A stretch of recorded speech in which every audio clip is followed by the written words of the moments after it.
All right, everybody, we are live with Late Nights with Kraevin, special edition from the tour bus. We are not in the studio, so I'm bouncing around back here. Hopefully, y'all can hear me. I know the audio is kind of weird, but we have Taryn from Lilith Rising in the house today. I'm so excited to have my first female frontman. Yeah.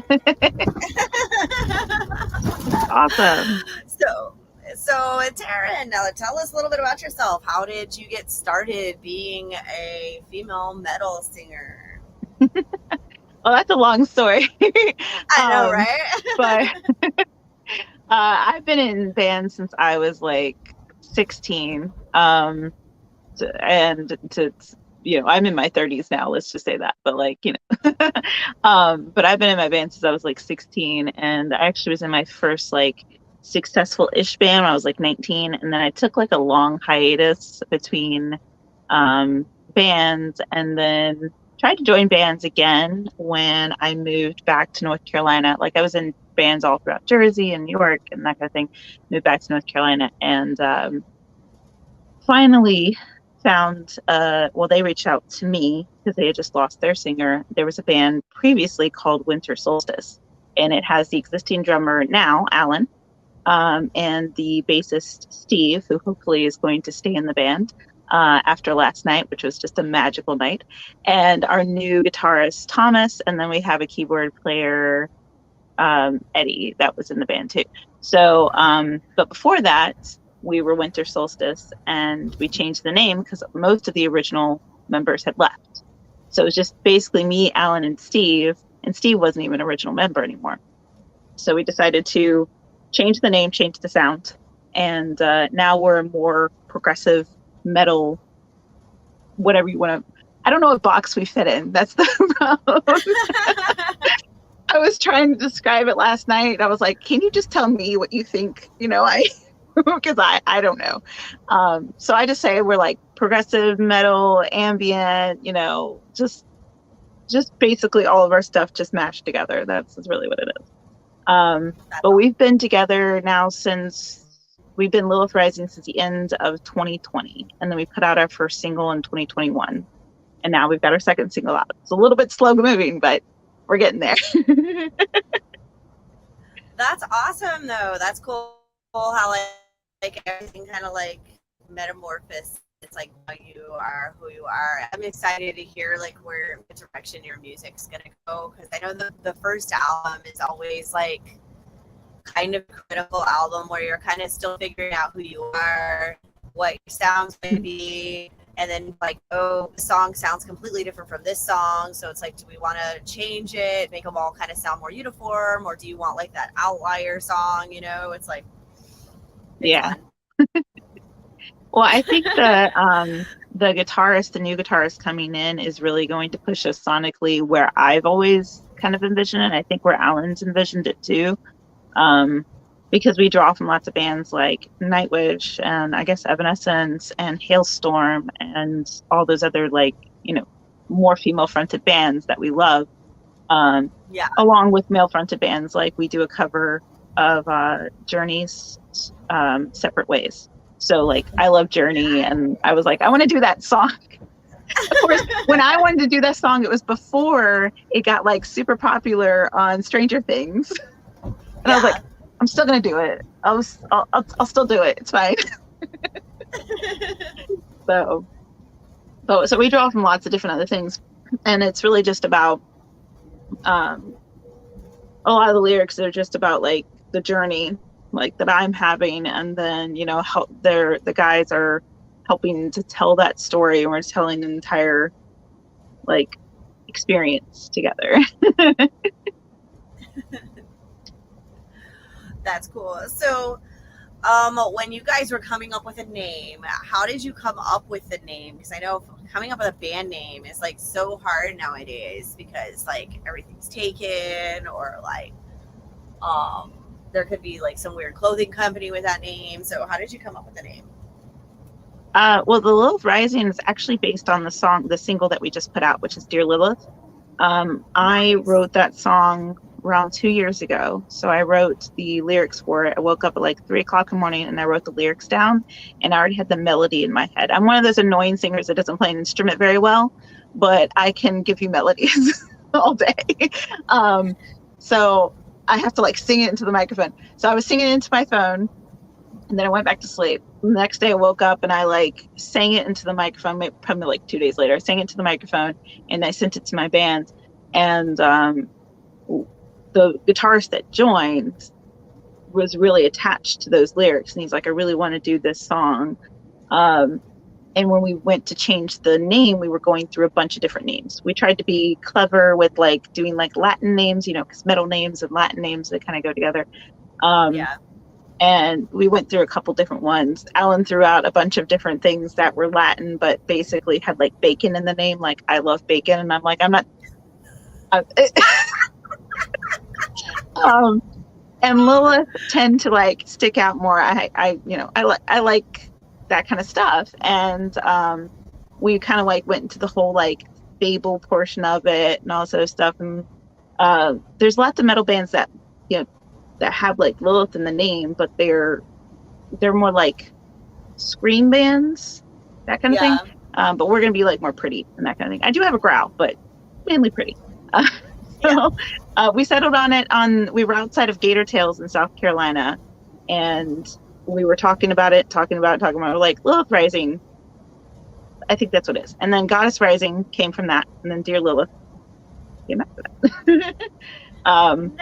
So yeah, those are, and I actually do have another song that probably will have Lilith in the name as well. So it's just a really powerful, like, you know, somewhat myth, somewhat like whatever you want to believe, but it's a powerful female figure, goddess type of thing. So that's what it's really drawing from. That's awesome. Yeah, I love it. I love like that powerful goddess, like channeling that like energy, you know, that's so cool. Yeah. And Lilith Rising, it just sounds like so epic, you know what I mean? Yeah.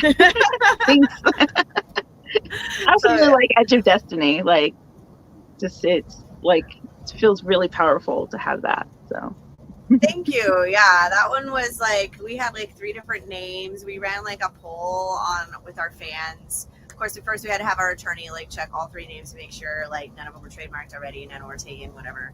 And Edge of Destiny thankfully was available, and it was just like unanimous. Like everybody, it was like I think like 75% of our fans, that's the name that they liked. And we did like a secret band vote too, like which one like did we like better, and that's the one we really wanted. And so we were really happy when our fans agreed, because we're like, well, why don't, because at first we were like kind of undecided, and they're like, okay, if we had to pick a name today, which one would we pick? And we're like, Edge of Destiny. And I'm like, well, why do we do the poll then? Because what if they don't pick the name that we like, and then we're gonna be stuck with that one? That's bad, right? Everybody agreed with it, but yeah, I like it because it's kind of like the story of my life. We're all trying to create our own destiny. Yeah. So yeah. We're all like, it's funny, I was actually just talking to somebody about this earlier today, about how we're all like that one choice away from changing the rest of your life. But it's like funny because at the time you're making the choice, sometimes you don't know that that's going to be the thing that like changes your trajectory or like determines like this whole like course. And it's like, that's like the universe kind of splits, and it's like there's this whole alternate reality now that doesn't happen because you made this decision over here. And it's like you never know in those moments though, until it's like, you know, you look back and you're like, oh wow, I did that, and that just like paved the whole future where I am now, you know. And that's why I always tell people too, like, I don't live my life with regrets, and like I don't have any like mistakes and all. I look back and I'm just like, well, see, if I didn't do all that like dumb shit, stupid shit, whatever stuff, like I wouldn't be where I am, and I don't mind where I am. So yeah, it's fine. I tell people that like losing, because we were not this band, but a band back in the day was signed, and then it's like one of those like record labels that's like independent, broken off from a family one, but they're getting their money from that one and coming down. So if they're not successful in the time period that company wants them to be successful, they shut them down. Yeah. And they shut it down. Once we were signed, we were gaining momentum. We had all of our songs.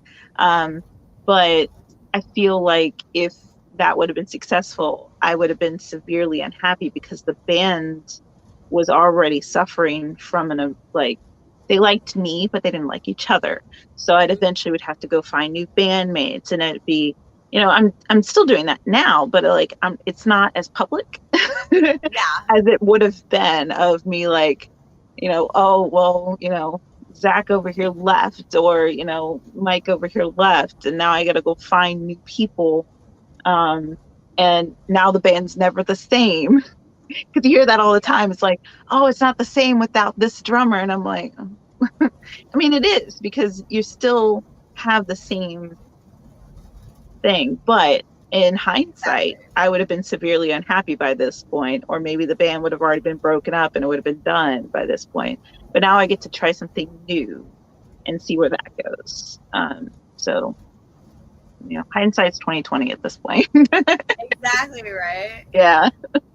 For sure. Yeah, I think back to all the other bands that I was in, and sometimes it's you're in with these toxic personalities, but you don't really think about it at the time. Yeah. Hi, Blaine. Look at him, he's such a troll. This isn't my OnlyFans. Yes, it is. It is. It is. That's Blaine. Hi, Blaine. From Vibe Media. He does all our AV when we're in Austin and sends us with all of our. He helps program all our lights and everything, so he's great. But yeah,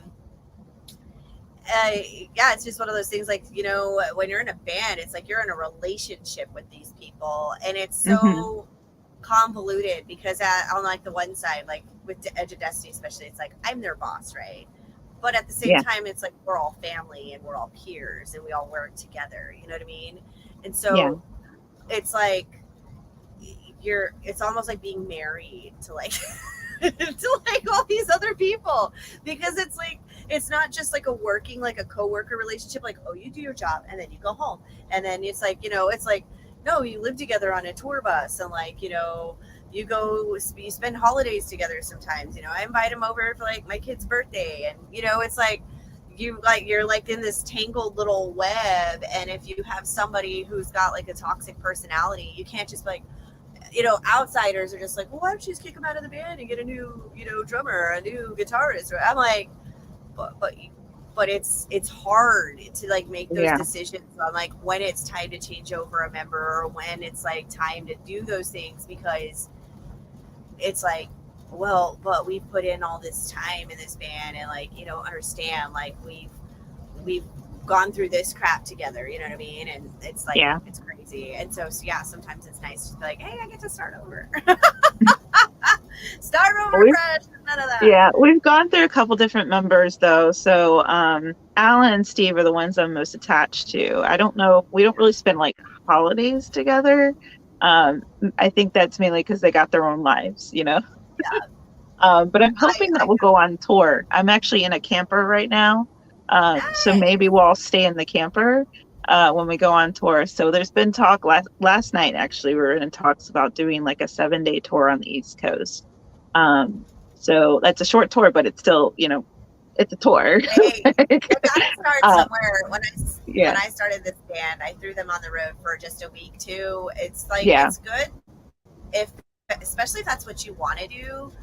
Yeah. So that way you can figure out whether these are the right guys for it, and if it really is something you want to do. Because some people are oh yeah, I want to tour, and then they go on tour and they're yeah, no. That's how I lost my first guitarist. It's I love you, Kraevin. We wrote half the album together, and we go on the road, and he's I love you, but I have a really good job. I have a really nice apartment in downtown Austin. I'm not about the van life and the couch surfing and the crashing at strangers' houses. I'm going to get a shower.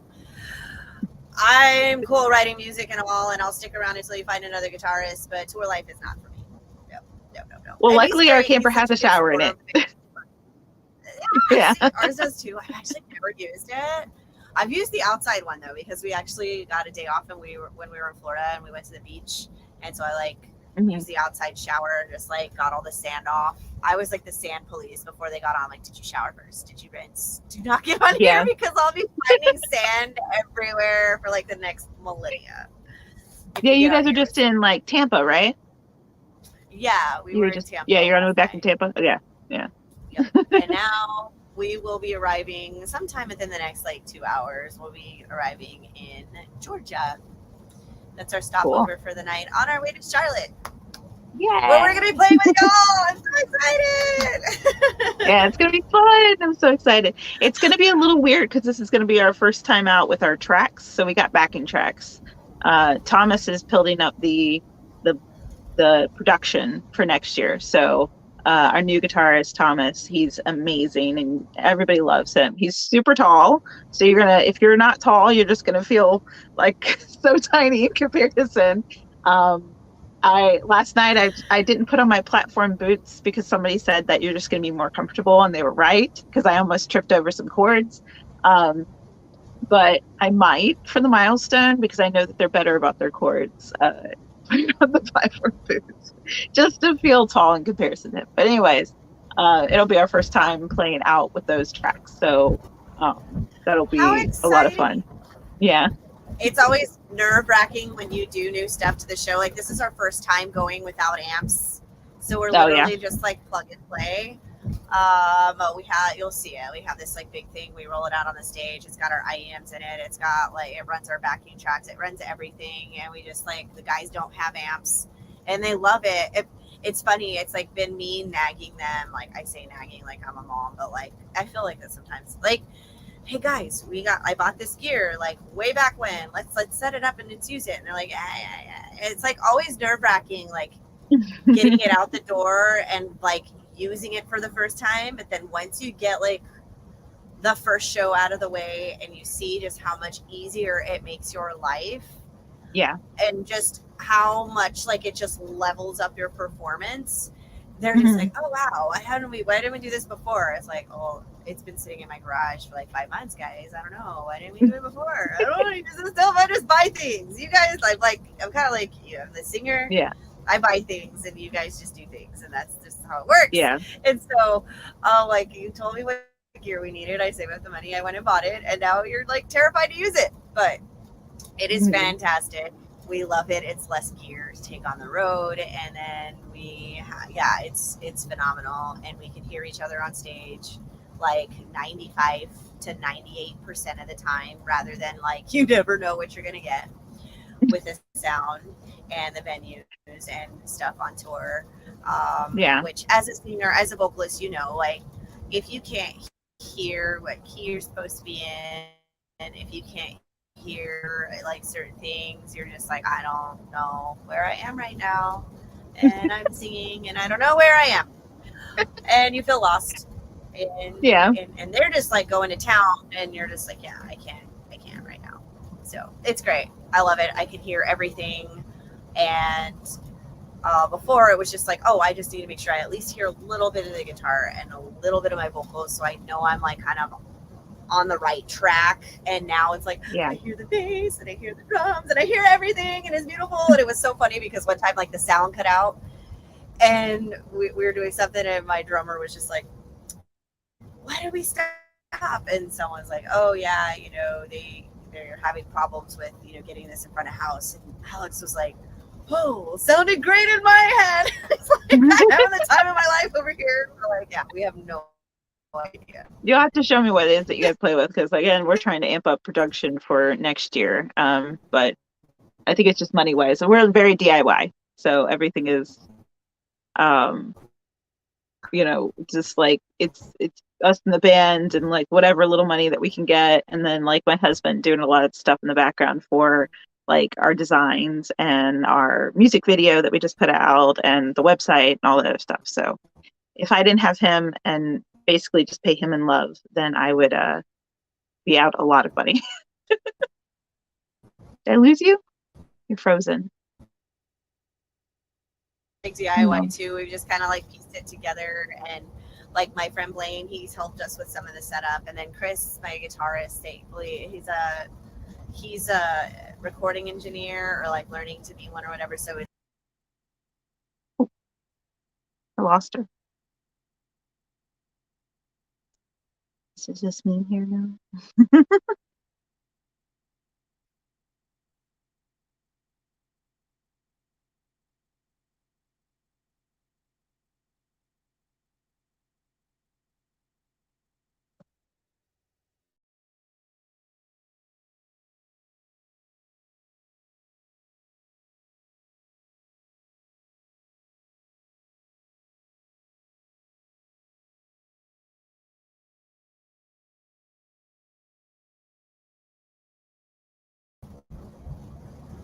My apologies. My internet cut out for a minute. Let me text Taryn so I can get her back on.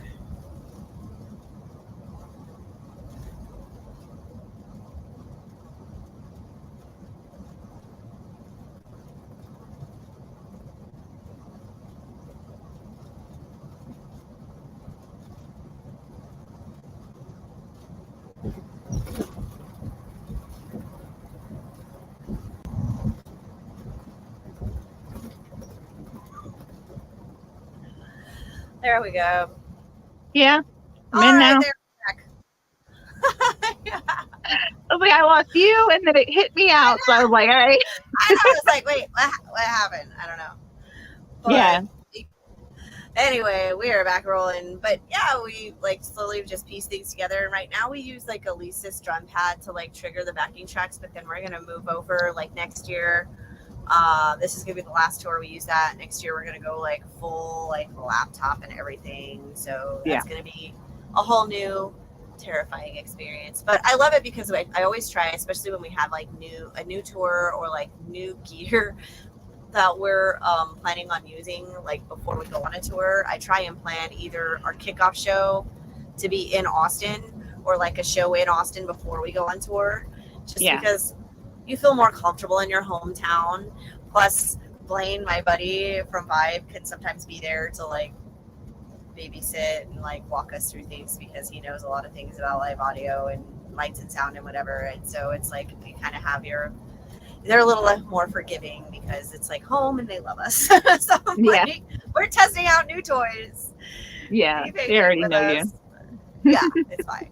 They know we're awesome. If like our sound cuts out and we're standing up, they're like, what happened? They're not gonna be like, oh wow, this band sucks. Yeah. We had a show, it was like one of the festival things that we did, I believe it's 2021, and the sound kept like it was too much for the venue, and it was just kept cutting everybody off, and the in-ears didn't work, so I couldn't hear myself, and they didn't understand it. I don't know who the sound guy was, but he couldn't understand the fact that I was one of the only people with a wireless mic, and you can't have that monitor on in front of me because it's going to keep making that popping noise. And I was like, turn it off, and it kept making the noise, and it kept feeding back, and I was like, turn it off. Like, I already told you like 5 times to turn it off. I don't know how many times I can say it. So audio is always the thing that scares me the most. Like, we sounded good last night, but I forgot to charge the pack that goes into the mix. So that kicked out like as soon as I started. I'm like, oh, I can't hear me. So I hurt my voice just a tiny little bit last night. I just put like a bunch of honey down my throat when I got home. There you go. Throat coat. Oh, and you know what else? These are actually very good for your voice. And they're good for your tummy too. I love eating them. This is like my they're good for your voice? Yes, actually a friend was telling me I drink throat coat tea all the time because it's like amazing for vocalists, right? Well, he said if you throw some of those gummy bears and like melt them in the water and then add the tea, and use them as a sweetener, like there's something with that brand only, the Haribo gummy bears, the gelatin they use, like actually is very like helps your voice. Okay. I had no idea. I thought honestly my friend was just like fucking with me, like, yeah, okay, whatever. You're just trying to like make me believe this shit. I'm like, I don't care. I eat the gummy bears anyway. Like, you want to see me do something dumb and melt it in tea? I don't care. Like, I eat them anyway. Like, I buy bags of those things. I go through so many on tour, off tour. And he's like, no, it's a real thing. And so then we're sitting here in the tour bus at a festival, and like my buddy who's a lead singer from another band, they start getting in this conversation and about like, you know, warm up, you know, what they do to warm up or whatever. And he's like, oh yeah, you know, do you do the tea? And he's like, what tea? And he's like, I was telling her about the gummy bear tea. And he's like, oh yeah. They get into this whole thing about it. And I'm like, you mean you're for real? You weren't like, because they didn't know each other. So I'm like, unless my friend's just an absolute dirtbag who's going to be like, oh, I'm cool, totally going along with this bullshit thing to like, yeah. I mean, there's got to be some truth to it. So I've never actually melted them in the tea before yet.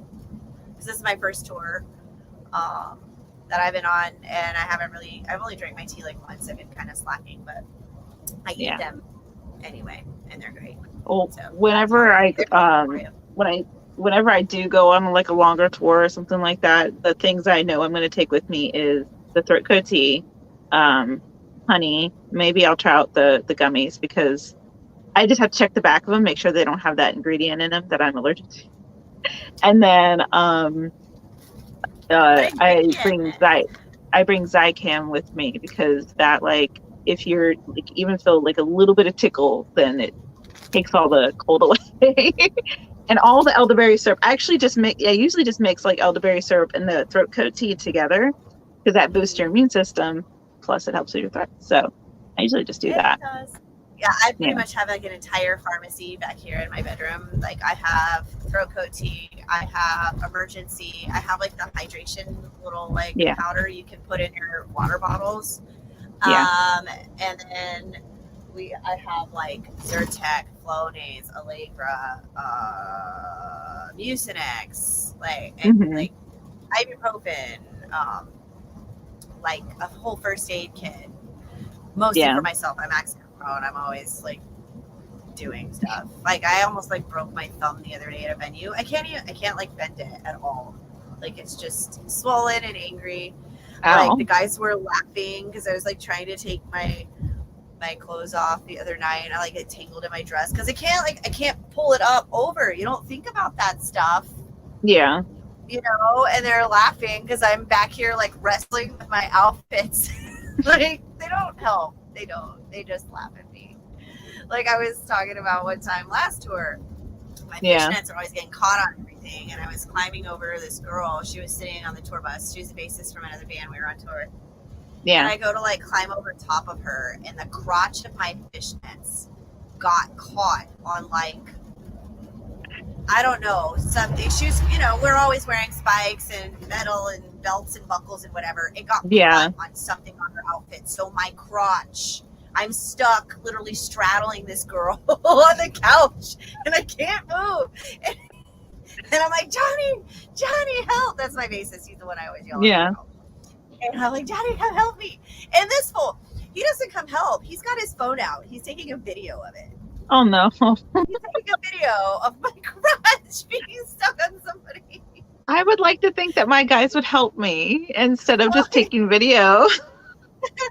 I was like, help me. And then, by the way, I want a copy of that video because I'm totally posting it on my TikTok later. But it's a good story at least to tell later. Yeah, it's like. No, the most I've got is like one of my like sleeves caught while on stage, and then you just kind of see me like fumbling around trying to get it off, and be like, "Oh no, I really like this dress. I spent like $80 on this dress. Stop it! I can't just yank because I'm gonna rip my dress." Yep, the things we do for comfort, whatever. And then I have big platform boots too that I wear on stage. Mine are surprisingly very comfortable. They're like one of the most comfortable pairs of boots I own. Yeah. Which was very surprising to me because usually boots are not comfortable, and most girls' shoes, that the cuter they are and the better they look, the more horrible they are for your feet. But I love them, but they make me like 6 or 7 inches taller. Yeah. So then like Chris, my guitarist, he's like this tall German Viking man, right? He's just tall. And then you've got me and Johnny over here. We're like the hobbits. And so I'm like, last night I was joking around and somebody's like, wow, you know, how tall do your boots make you? And Johnny's standing next to me and I'm like towering over him, right? And they're like, how tall do your boots really make you? I'm like, I'm shorter than him by like Yeah. 2 or 3 inches. And they're like, no way. And I was like, yeah, normally shorter than him, but right now I look like I'm just this monster. And they're like, Yeah. that's funny. Well, the only reason I might not wear my boots is because you can't drive with the platforms on, because my seat doesn't go far back enough or anything. So I have to get to the milestone and then like try and get my boots on, and it's that plus usually a waist cincher. So those two competing, like trying to get those two on together is like almost impossible. So I might go with the more comfy boots again that I have on right now. Because Yeah, I can't drive it's right either be tall and be in pain, or be a little short and still look good. Exactly. Well, short and cute. That's where it's at anyway. Your fun size. Huh? I said, well, you're short and you're cute, so you'll be Oh, fun size. Yeah, thank you. Yeah. Been called fun size my entire life. Yeah, for real. That's what I tell my daughter. My daughter is shorter than me. I'm actually one of the taller women in my family, but I'm only 5'4". Oh yeah. My daughter is like 5 foot tall. She's like, Yeah. My license plate says I'm 5'3", and my license says I'm 5'3". I'm not. no. You're like, I'm standing What's at the limit of that?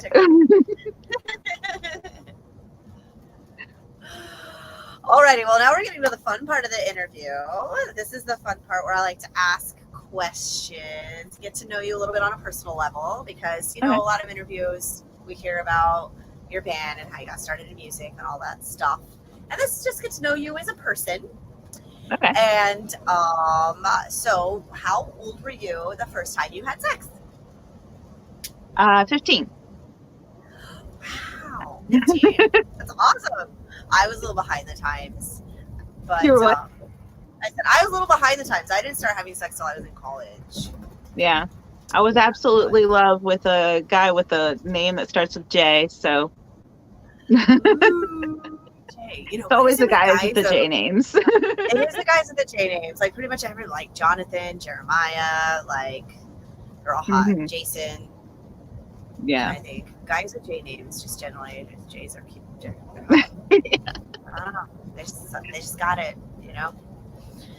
That's awesome. So,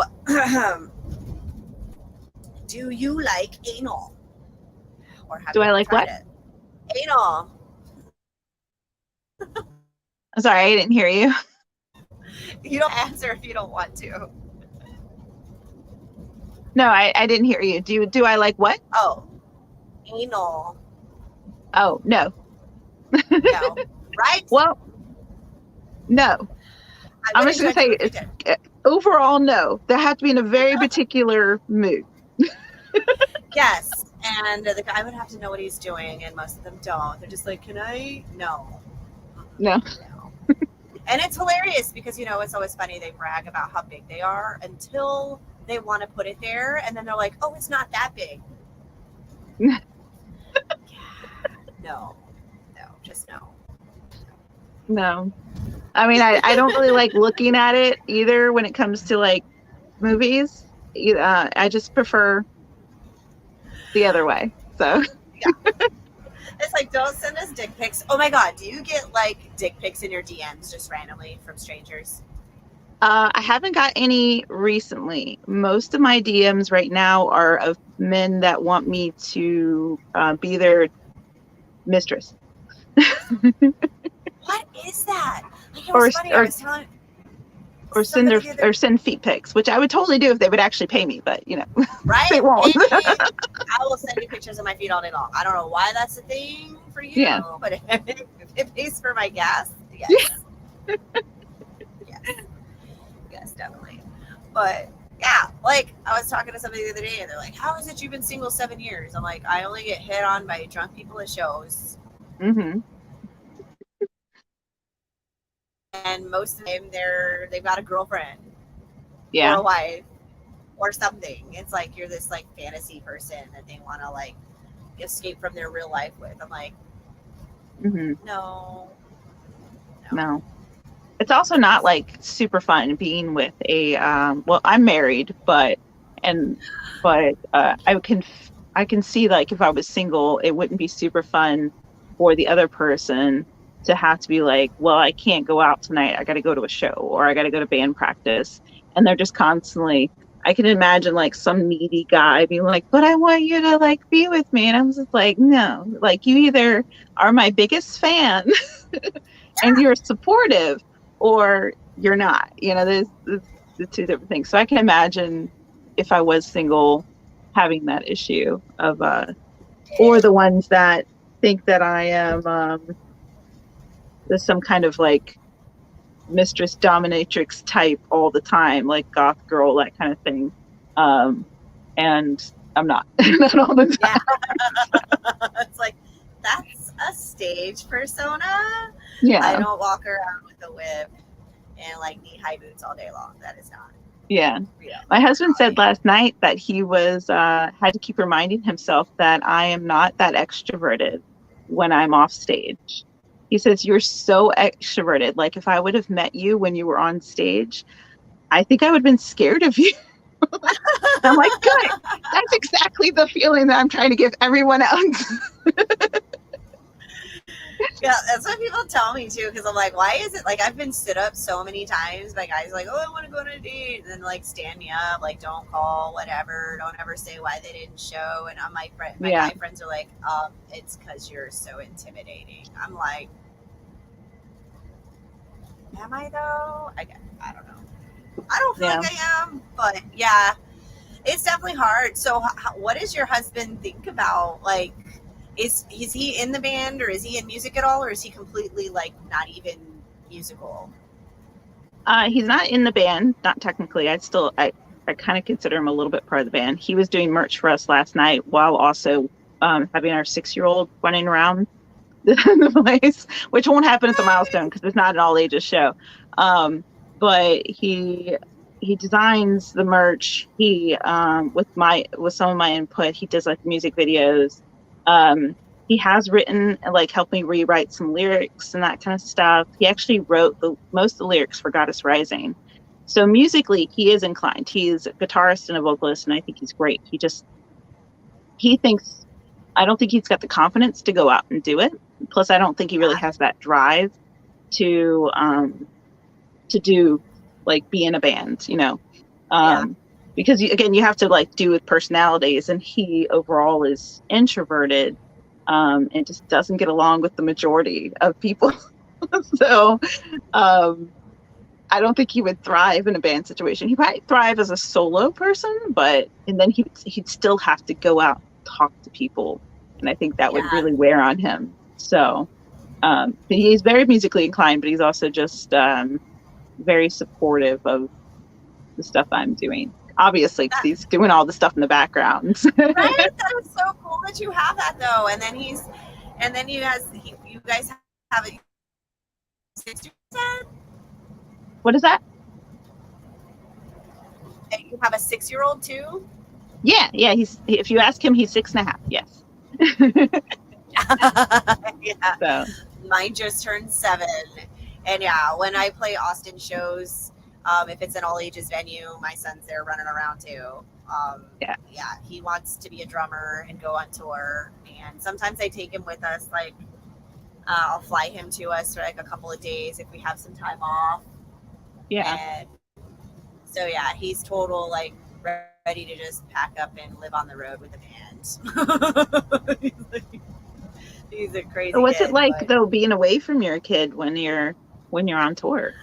It's hard. Like, I mean, on the one hand, like, I don't think about it, which sounds like horrible when you say it out loud, but being a parent that travels a lot for work, and I'm sure like military parents and parents just travel a lot for work in general can probably even attest this. It's kind of like you just kind of compartmentalize your life, and it's like, oh, well, I'm in band mode and I'm in band mode. And then when I'm doing this, I'm just like, your mind is just all there to the exclusion of everything else. It's almost like nothing exists outside of where you are. But then as soon as we pack up and I sit here and I'm like, I'm in my bed and I'm like, I don't have like this 7-year-old over here like kicking me or like, mommy.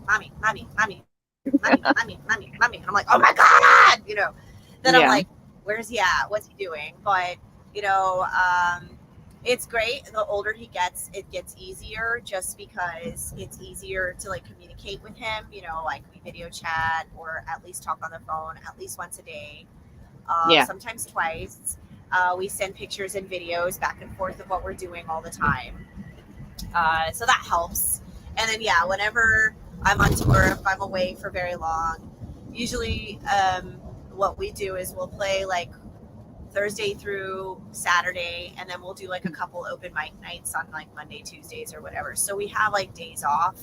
And when we have those days off, sometimes I'll like fly him to me, and Yeah. then he'll stay with me for a couple of days. Because now that he's older, I've taught him by flying to my parents solo, so he could get used to being on a plane by himself. And so Yeah. now he loves it. And he's just like, do I get to fly to you this time? I'm like, no, it's just a short tour. And he's like, oh, but I want to come see you. It's like next time, I promise. But Yeah. so it's cool. Like he's learning to be a little more independent, which is I think good for his age too. But yeah, the first couple of years I tried not to tour as much, and if I did, I didn't go longer than like 4 or 5 days. And then now that he's getting older, I try and plan our tours where like I said, I can fly him to me, and then it really helps because I'm a single mom, and so I have his best friend's parents, and I ended up becoming best friends, which was amazing. So it's kind of like he has two families. And I love, his so whenever I'm home, I'll take both the boys so they can have like a date night, and I just let them run around the house and we do all the things, and then and we have like, we're gonna do, family barbecues together with all of us, and then like we're gonna do like a group Christmas thing, so he doesn't feel like he's just being left with a random nanny. It's like he gets to stay. It's like they're basically like extended family. And then other times I'll send him to like see my mom for a little bit, or like if it's summertime, he can go visit his papa and granny and spend some time, which is cool because a lot of times, a lot of kids don't get if you're the extent, like with me at least, my grandparents never lived in the same state. So we only saw them like once every couple of years. We didn't really get like that close bond until I was like older, and we moved closer, and then I got to know them better. And so he's very close to like, all of his grandparents, which is pretty awesome. He gets time with all of his family, so it's awesome. That's cool. Yeah,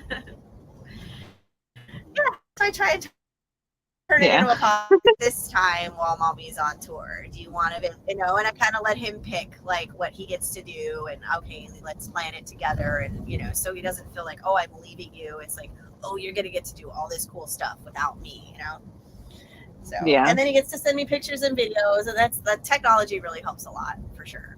Yeah. I imagine my kid's going to send me lots of like weird images or something on Discord. Oh yeah. Yep. And so but he's definitely he definitely doesn't like it when either of us leaves the house because he's an only child and he's homeschooled. Oh yeah. So he gets lots and lots of mommy and daddy time. So yeah. Yeah, I decided to homeschool mine too after COVID. I tried sending him back, and he just had such a hard time with it because he was in smaller classes, and he's like in preschool and kindergarten, and then all of a sudden, oh, you're starting first grade, and COVID's over, and it's like 30 kids, and he's just like, I don't like this, and so I'm just like, you know what, I'm just going to homeschool you, and it works out perfectly. With the family that he stays with when I'm on tour, so they're able to like keep up on his homeschool with him when I'm away, and so it works out perfect. That's good. Yeah, and then I get to spend more time with him when I'm home. It's like I was telling somebody, because somebody like, oh, you leave your kid for weeks on end. I'm like, you know what, honey, if you take your 9-to-5 job and you calculate how many hours you're away from your kid, I guarantee you I see mine more. In the calendar year, I spend way more time with my child because when I'm not on tour, I'm literally like he has me 24/7. Yeah. Like I'm homeschooling him, and then we're going to parks, and we're going to like the museums, and we're doing activities and visiting family, and then I just like our studio and our rehearsal space is in the house. So even for like the band, I don't, unless we have a gig, like I don't leave the house. Like I'm kind of a hermit. Okay. Like if I'm That's not on good. tour, That's a good I setup. really don't have to leave home. I'm home all the Yeah. time. So so how is your husband feel about you if you like start to like tour and stuff? I think he supports it. Like we were talking about last night, and he was talking about this camper. He's like, you guys can like hook it up to the trailer, or to the hook the trailer up to your truck, because the drummer's got a truck, and we can just take it places. There could be times like this could just be the family RV, like they come with us. Mm-hmm. But I don't. The only problem I have with that is that the dogs might come with us, and then that's just like a whole stressful situation of like letting the dogs in and out. We Yeah. got somebody to watch the cats. It's really just the dogs that, I don't know if he could be away from them for that long.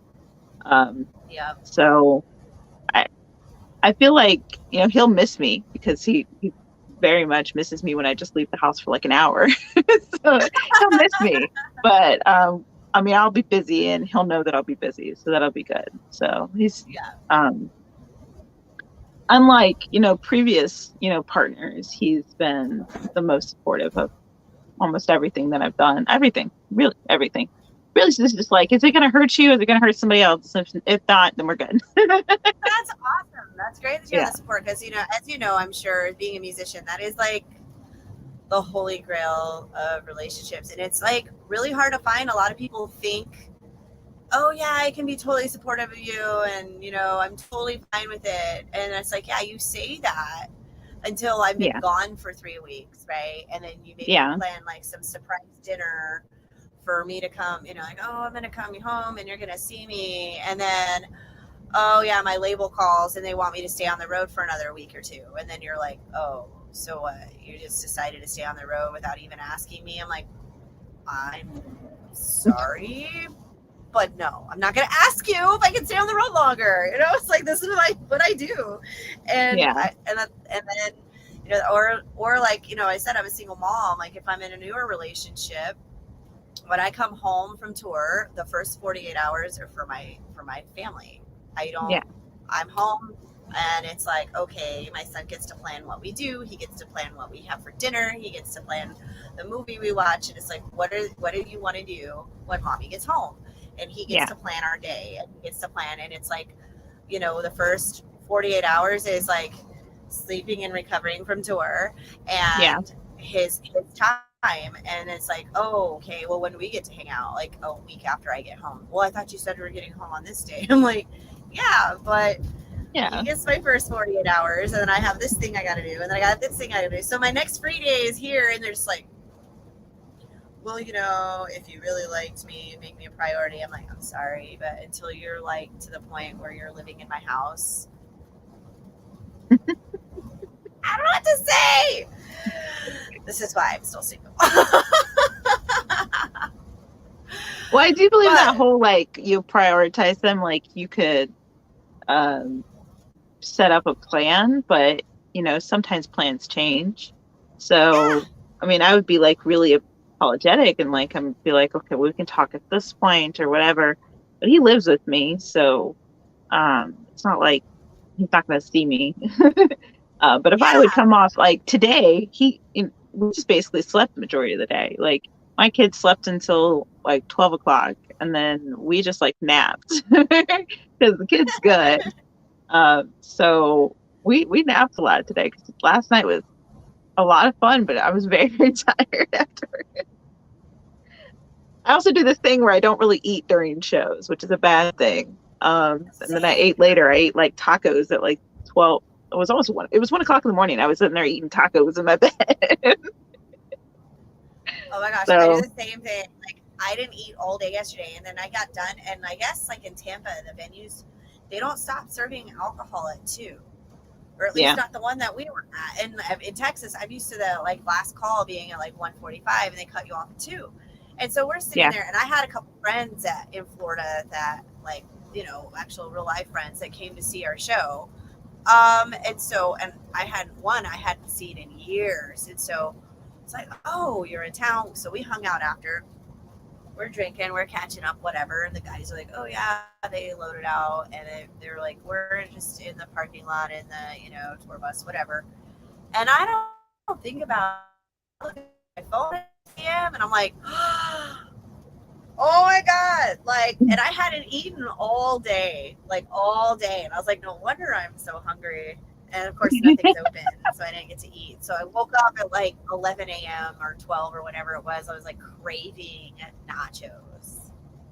So, Yeah. and it happened to work out perfectly because where we were parked our tour bus, there was like literally like this little like Mexican restaurant like right there. So I literally woke up and I'm like, I'm getting nachos. Who's coming?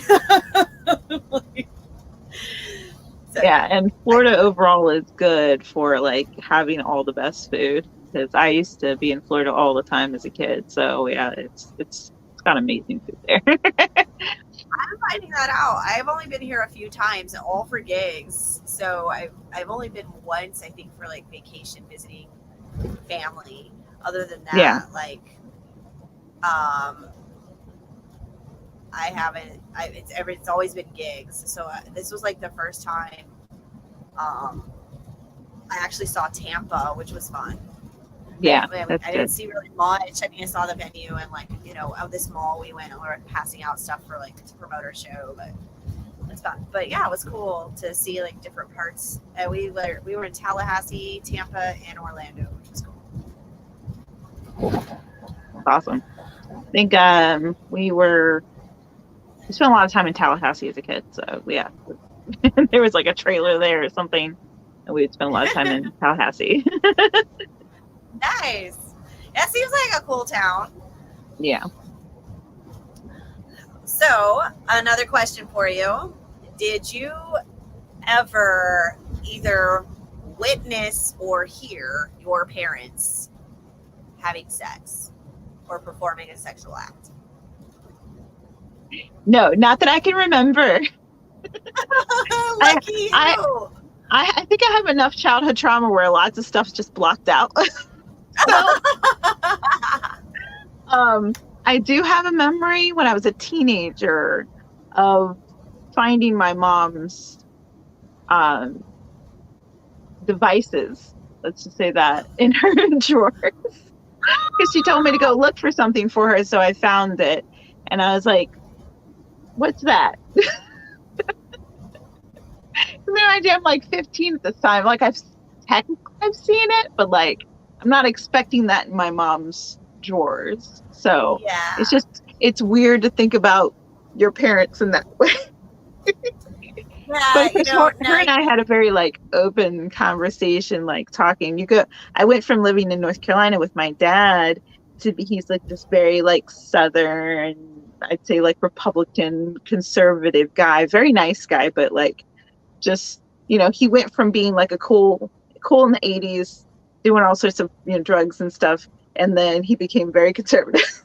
So but he's still a great guy. But I went from going to that to my mom's house, who's very laid back, doesn't make us go to church or anything because she's Jewish at the time. She's like a Reformed Jew, but we barely went to synagogue, so it's very weird having the two dynamics going from one to the other. So we did talk about it. It was very awkward.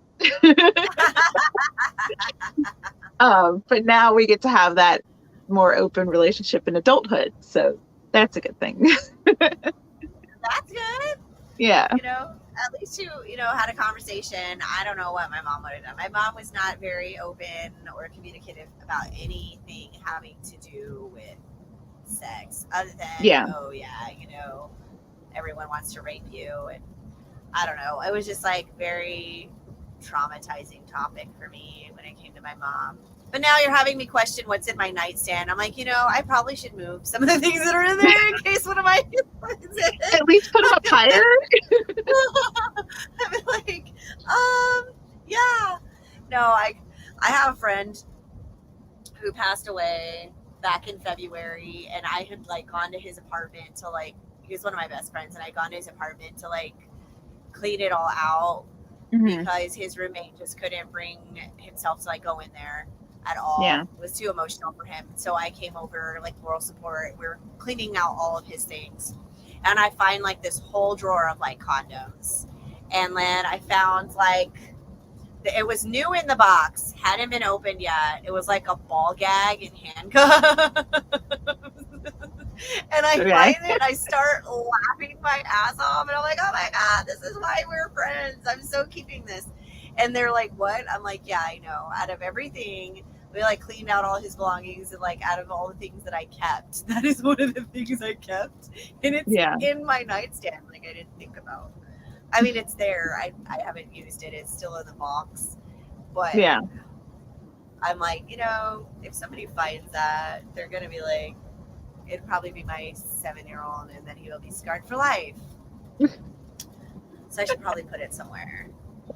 Not in the well, I don't think you have to have them scarred for life, but I would recommend putting it like in a box somewhere. Maybe not locked, but like one that's just like hard to get into.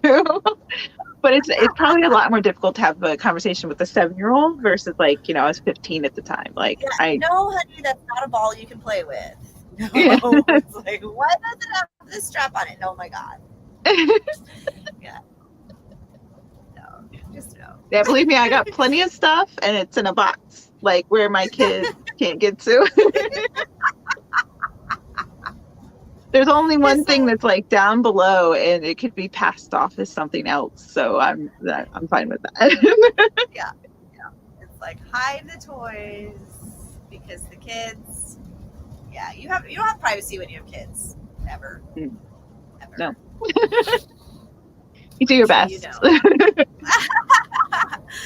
So how do you and the hubby do it? Like, you know, do you have like till like the kids asleep, or do you have like things you do? Like I remember my mom, they used to have nap time, and they would make us take a nap, and then they would lock their bedroom door saying they were taking a nap.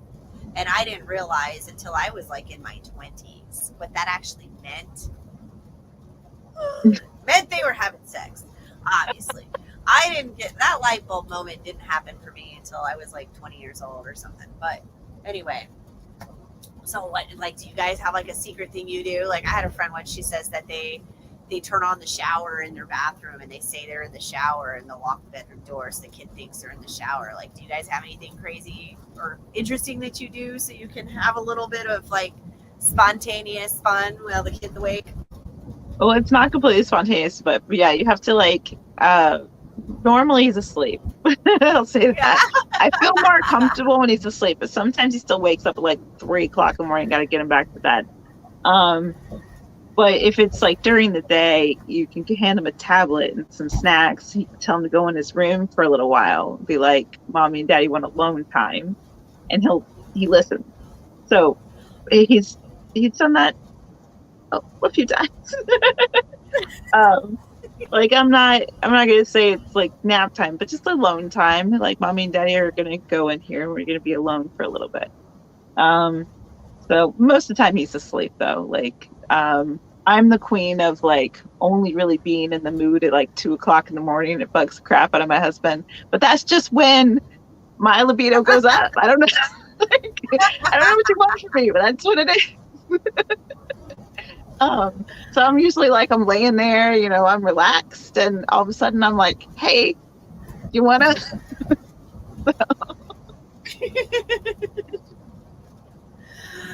No, I get it. I'm the same way sometimes. Like for me, I'm more of like a late night, like late person, or like, you know, early morning's fine too. Like I joke around, like if I have a significant other, I'll be like, by the way, if I'm asleep and you want to wake me up doing any kind of thing, like you have consent right now. It's fine. Yeah. Yeah, it's fine. But like, I remember one time it was like late at night. It was like, I don't know, 2 or 3 in the morning. I thought he was still awake. I really did. And I had an ex, and I like, things popped up. I hopped on. And halfway through me being on top, he woke up. And like he was like speaking and using words, and or at least they like word-ish moans, whatever, you know. I thought he was enjoying himself. He Yeah. freaked out, like wakes up, like what is going on? Like tosses me off, yells at me, saying I'm trying to rape him, and like what kind of like person does that at like 3 or 4 in the morning? Just like climbs on and takes advantage of somebody, and I'm like, I don't see where that's a bad thing. But I mean, I'm sorry. Well, what would you do if it was me doing that? I'd be like, if I'm enjoying myself, honey, you would know. It'd be fine. No. I don't know. I usually try and make sure my husband's awake, but that is one of those things where he does talk in his sleep. But I really he didn't would think die. he was awake. I had no idea he was asleep. Yeah. So like, but I don't think I've ever had that situation where a guy's ever been woken up by me and he's been freaked out. But we've also always had that conversation too. It's like, if you fall asleep, like, is that okay? And I'm like, yeah, it's fine. Yeah, please. Yeah, unless I hit you in the face, that's me withdrawing my consent. I hit you in the face or like slap you away. If I'm not slapping you away, then we're good. But I do have a tendency to slap people away if they touch me at all when I'm trying to sleep. So you mess with my REM cycle, I'm going to get a migraine. Like, I immediately will get a migraine if you wake me during a REM cycle. No. So that's not good. That's not good. Yeah, I had a friend once. Her husband, like, you know how like some people sleepwalk? He would like sleep sex. Like he'd be dead asleep and be like grabbing her boobs and like fondling her and stuff in the middle of the night, to the point where like sometimes she just couldn't sleep and she'd be like, get off of me. But it's like she didn't want to startle him awake, because it's like, you know, when you wake up sleepwalkers, it can be, I don't know, it can be like really bad. And so like they had to like go to like some kind of sleep therapy or whatever for it, because she's like, look, I don't mind getting felt up now and then, but it's literally like I cannot sleep. After they got married, she was like, I can't sleep like ever. What is wrong with you? I gotta sleep in another room because of you and your grabby hands. Yeah, it was like, so it was funny. I mean, you think it's funny until it happens to you, and you realize, because you're like, oh, well, that's not necessarily a bad thing, right? And then you're like, well, I could see some downsides to that. Okay. Yeah. I mean, sleep talking and sleepwalking is all fun and games until somebody gets hit. And I've gotten hit. Yes. Yeah. Not even time. My husband, still to this day, is like, oh my God, I'm so sorry, because he has like straight up like punched me in the face when he was sleeping. And this was like a long time ago now at this point. But he's also done this thing when our kid was first born. He was crying, and I got up and went to go get him, and then I came back and Aaron was like cuddling a pillow and like rocking, and he's like, oh, I got it, it's fine. I'm like, Aaron, you're rocking a pillow. Like he doesn't do it as much anymore because obviously he's a little bit more rested, but when he gets really really tired, that's when he starts like talking in his sleep and like moving around in his sleep. So yeah. It's crazy. That's funny. That's hilarious. Yeah. Yeah. I've peed once in my sleep. It was when I was a kid. Apparently, I used to sleepwalk when I was a kid, and my dad said once when I was little, like, I guess I took the wrong turn to go to the bathroom. I went like right instead of left. Yeah. So instead of going to the bathroom, I went, sat, and squatted in front of his dresser and just like pissed all over the floor. Oh no. I'm just like, I bet he was like, why did I have kids? Like, what's that? it's like, I don't think I was like 7 or 8 at the time. It's like way too late to return me. It's like, it's too good. She's too far. Like, we're too invested. No dropping you off the firehouse. No. Yeah, none of that. You're stuck with me now. Yeah, it was, I'm like, I don't remember that ever happening, but yeah, apparently that happened. Yeah. Thankfully, I don't sleepwalk or anything anymore that I know of. that you know of. I know I would probably die if I tried to sleepwalk in here. It's hard enough walking. It's like so like narrow in Yeah. the tour bus, like getting like I'm a wide load, I'm a curvy girl, and like Johnny laughs every time I try and squeeze my ass down the hallway. I couldn't imagine trying to be that coordinated sleepwalking. I can't even do Yeah. it conscious and coherent. So Yeah. it's a challenge. I get that. So has anybody ever walked in on like you having sex, either like a parent or did your kid ever come in while you and your hubby were doing it or anything? No, not that I remember. I think there was a point where like I was almost caught, but this is when I still like lived at my parents' house.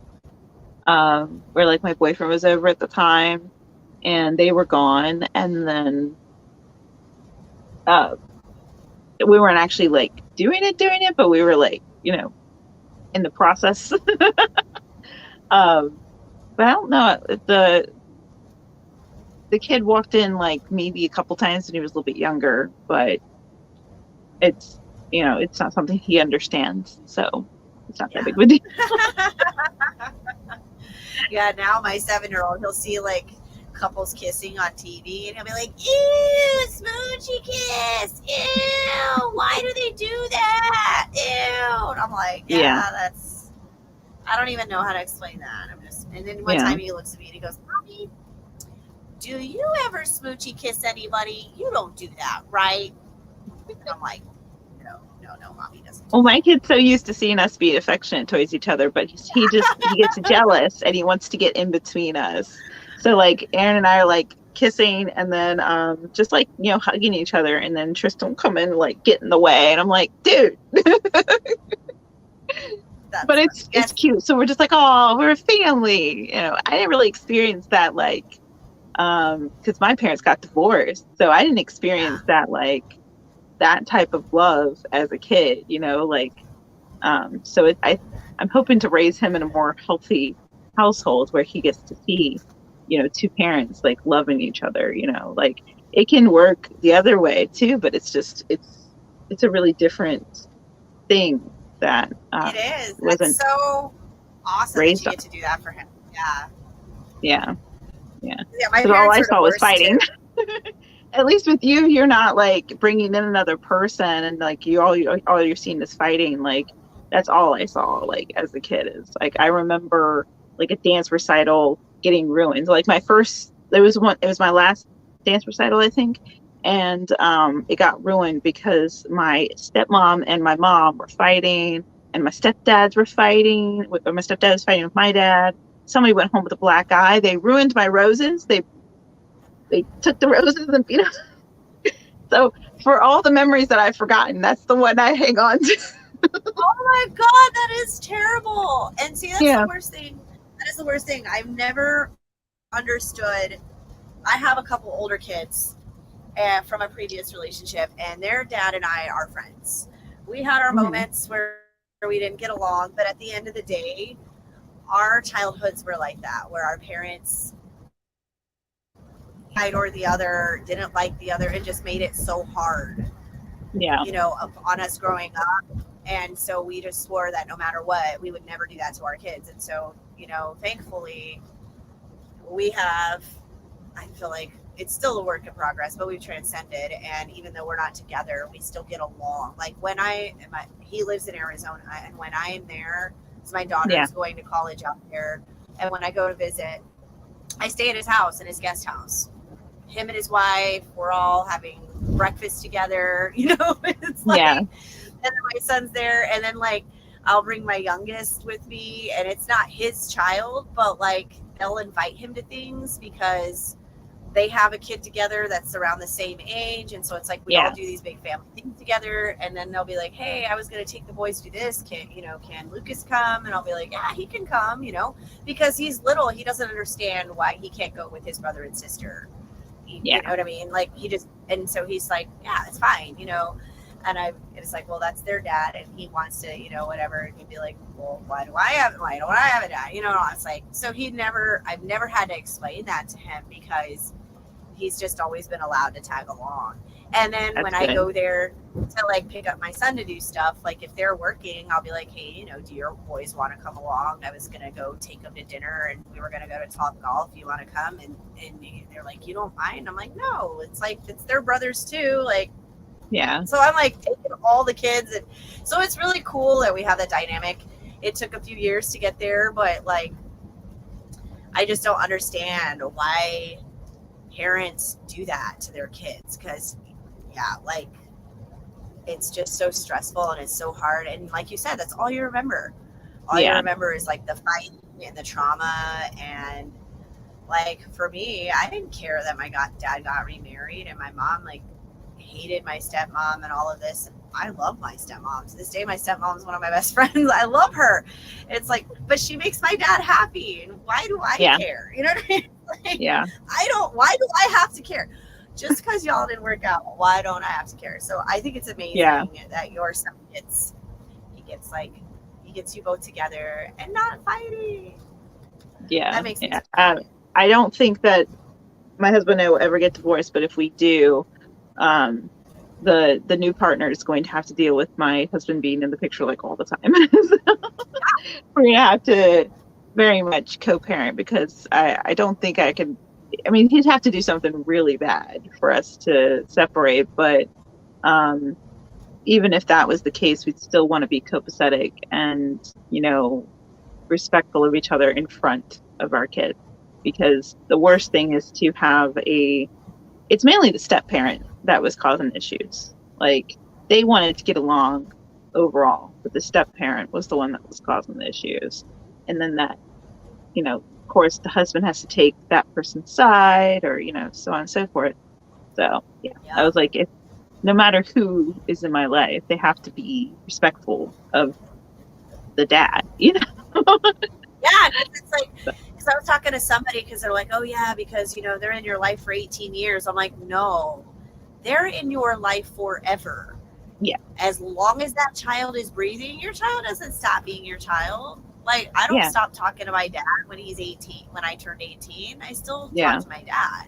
So it's like, my mom will have to deal with my dad being at places forever, because I'm still their child, Yeah. And so that's why that's what I told my teenage boys and even my daughter, but my teenage boys especially. It's like, I'm very open with my teenagers about sex and talking about sex and safe sex and everything else. It's like I'm not going to sit here and tell you to be celibate. I think you should be. I think you're too young, but you're, condoms, birth control, whatever, and don't trust the other person to take care of those things. You need to take responsibility and even if you think, well, I would do right by my child, I go, it is the woman's choice. Yeah. And it's her choice. And no offense, but some girls get a little salty if you don't want to be in a relationship with them, but you still want the kid, and they're going to keep you from your child. And unfortunately, that's how it is, and then, there's always the flip side of the coin too, but it happens a lot. I go, and it's devastating. I've seen, it happen to guy friends all the time where it's like they're with a girl, it doesn't work out, and they never see their kid again, like ever. Yeah. Ever. And it's always like this like yo-yo and jerking the kid around and like, or they get along great until he gets a new girlfriend and she doesn't like the new girlfriend, and and it's just like, and it's just drama all the time. And so I always tell my boys, it's like, it's not about whether you think you would be a good dad, it's about, do you want this person in your life forever? Yes, absolutely. Ever. Yeah. And to try and pick the least drama person that you can to be in your life. Yes. Yeah. So. Yeah. As good as the sex is, just remember that. Yeah. Yeah. Please, because I don't want to go having to shoot trespassers in my house. I live in Texas. I have a gun. I don't want to be shooting crazy people in my front yard. No, I'm just kidding. Yeah. But I got a brand new taser. I think it's a taser. So. Nice. Yeah, I comes home. My husband comes home. He went and like sold something like at a pawn shop or something like that. And he comes home and he's like, I could have just got the $30, but I got you this beautiful brand new teaser. I think it's a shock, like a shock, some kind of they call it something else, but it's a teaser, and it's got like chevron pattern on it. And he's just like showing it off to me. He's like, this is so cool because if you're in the house by yourself, you can just pay somebody and they'll pay themselves. I'm like, awesome. That is fantastic. I love it. I love it. I love it when, especially us as women, we got to be proactive on safety. Yeah. Especially so just anybody knows, if you want to fuck with me, I got a taser and I'm going to make you pee yourself. I mean. Yeah. Yeah. I also got knives. I remember when I was in New York City, I used to have a knife in my boots. And then I would always like have spikes and stuff on me. Like I actually still have them. The really, really spiky spikes that if I jab you with it, you're going to get hurt. You're going to like, So I lived in New York City. I actually never really felt unsafe in New York City. It's when I moved back to North Carolina when I felt kind of like this place is different than when I left it. Because you get some of the like transplants, especially in Charlotte, you get some of the transplants from like other states. And it's not like the same like small town southern thing that I grew up in. But I got very used to protecting myself in New York City, in Chicago, just being on the lookout for anybody that was acting funny. So I would just carry them with me.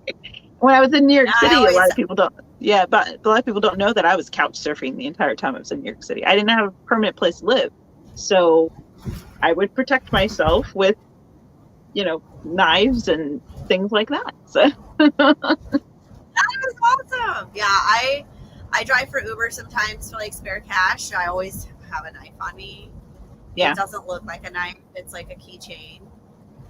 It doesn't look like a thing. It's funny. I joked around, but I have really gotten it through like, I don't know, 6 or 8 different airports as a carry-on because it doesn't look like a weapon. And I didn't intentionally do that. I just happened to be traveling a lot and it was on my keychain and I got it through 3 airports. I was flying to the Dominican Republic, so it was like connecting flights and everything. So I took it through a total of 6 airports. 2 were international.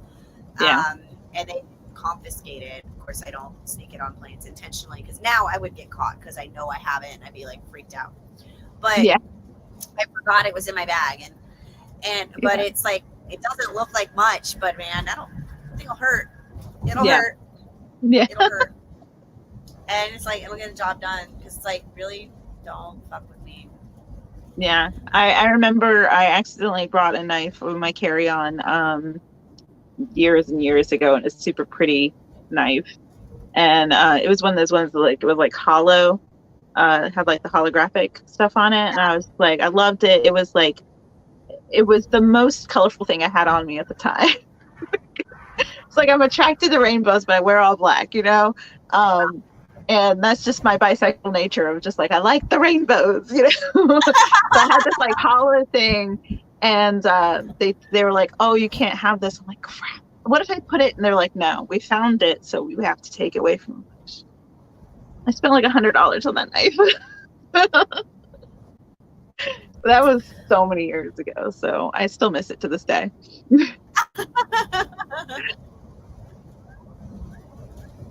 So that's funny. Yeah. Well, I'm going to have to wrap up this interview here pretty soon, but I did want to ask you a couple more questions. Okay. The first is, what's the most embarrassing thing that ever happened to you on stage or like at a show? I don't actually know if there's any embarrassing things that have happened to me on stage. Maybe it's that I haven't been on stage in a long time. I guess the only thing is like I've straight up broken a microphone, but this is back when I was doing the tour when I was like 19, where I broke a microphone and they didn't have like a backup for me, so I ended up having to go behind the drum set, get their microphone, and use that for the rest of the set. So that was slightly embarrassing. It looked very unprofessional for my part, and I was frazzled the rest of the time and forgot most of my lyrics after that, which it's hard enough to keep the lyrics inside your head to begin with, but then once you're frazzled, you're sitting there like, what's going on? And I just want the show to be over with. Hopefully no one's going to give me shit about this. Like, because at that point, I'm 19 and I have like, I'm just barely hanging on to my self-esteem because I'm still a teenager and my brain's not fully developed. And I'm like, shit, no one's ever going to give me a gig ever again because of this. So I guess that's the most embarrassing thing. I don't get embarrassed easily either, but it's mainly just on stage where you just want to do your best. And I was not doing my best. Yeah, that makes sense. And then you had one piece of advice you would give to another aspiring female artist or vocalist or musician. Like, what would you want to tell them? I was asked this earlier today. Don't give up. Do everything you can to put your name out there, especially in this age of like social media. Learn social media. Be independent if you want to be independent. Have your own voice if you want to be that person. If you want to be the person that gets signed or whatever, do all the things that you can do to get to that point. As long as it's like, as long as no one's getting hurt, like do no harm. But at the same time, put that in your hindsight. Like make sure that you are moving towards that. So there's like a lot of times where I have given up. But now that I'm back in it, I don't want to give it back up again. Like, so I'm doing everything I can. I got on TikTok. I have like lots of awesome people following me on there. They're all really super supportive. A lot of them came over from my business thing. So I'm kind of using that same like business aspect to pull that into the band. You got to keep posting on social media, no matter if you like it or not. You got to keep driving that one. You got to network with people. If you're passionate about this, like if this is really something that you want to do, don't give up, because even if somebody thinks that you suck, there's like 100 more people that think that you're awesome. That there's a place for almost every single person in this industry, no matter what you're looking to do. There's people that auto-tune, there's people that don't do that, there's people that growl and scream. Whatever you want to do, there's someone out there that's going to like your shit. So just keep at it. And if you want to get better at it, you're going to have to keep working at it. So like vocal lessons, talking to other producers, finding the right people to be in your corner to make you better. So that's really it. Awesome. Thank you. That was like really great advice. Oh my God, that was amazing. Thanks. But thank you so much for joining me on the interview tonight. And then why don't you let everybody know where they can find you on social media, what your links are, so they can find you on TikTok and social media and everything. Yeah. And then of course, where's our next? Yeah. So we're Lilith Rising, of course, on Instagram. It's Lilith_Rising_official on Instagram. We are also on Facebook. We're also Lilith Rising Official on Facebook. But if you want to be super cool, you can go follow us on TikTok too. You'll be part of like the smaller crowd, but you'll be awesome still over there. A lot of times I'm posting things on TikTok first, so you can see that there. And we're also Lilith Rising Official on YouTube. We just released our second single called Dear Lilith. So you can find that on all the streaming platforms and on YouTube, which I think we're going to hit. This might not be a big deal for other people, but I think we're going to hit like 500 views in the next couple days because we're already at 400. So I think that we'll be pretty good at that. Just make sure you're also hitting like on it as well, because that messes with the algorithm if you don't hit like. But follow us on everything. And I'm the main social media person. So if you get a comment back, it's usually me. So you're talking to me. Awesome. Well, thank you again for joining us, and thank you everybody for watching. You were on with Kraevin and Taryn from Lilith Rising. Come see us if you are in the North Carolina area and you want to see us. We are playing a show together. Her band Lilith Rising, with Edge of Destiny. It's the second to last show of our tour, the All I Want Is a Metal Christmas tour. So come see us in Charlotte on the 14th at the Milestone Club, and of course, follow Lilith Rising and like, love, share everywhere. Thank you guys for watching. Thank you. Bye. Bye.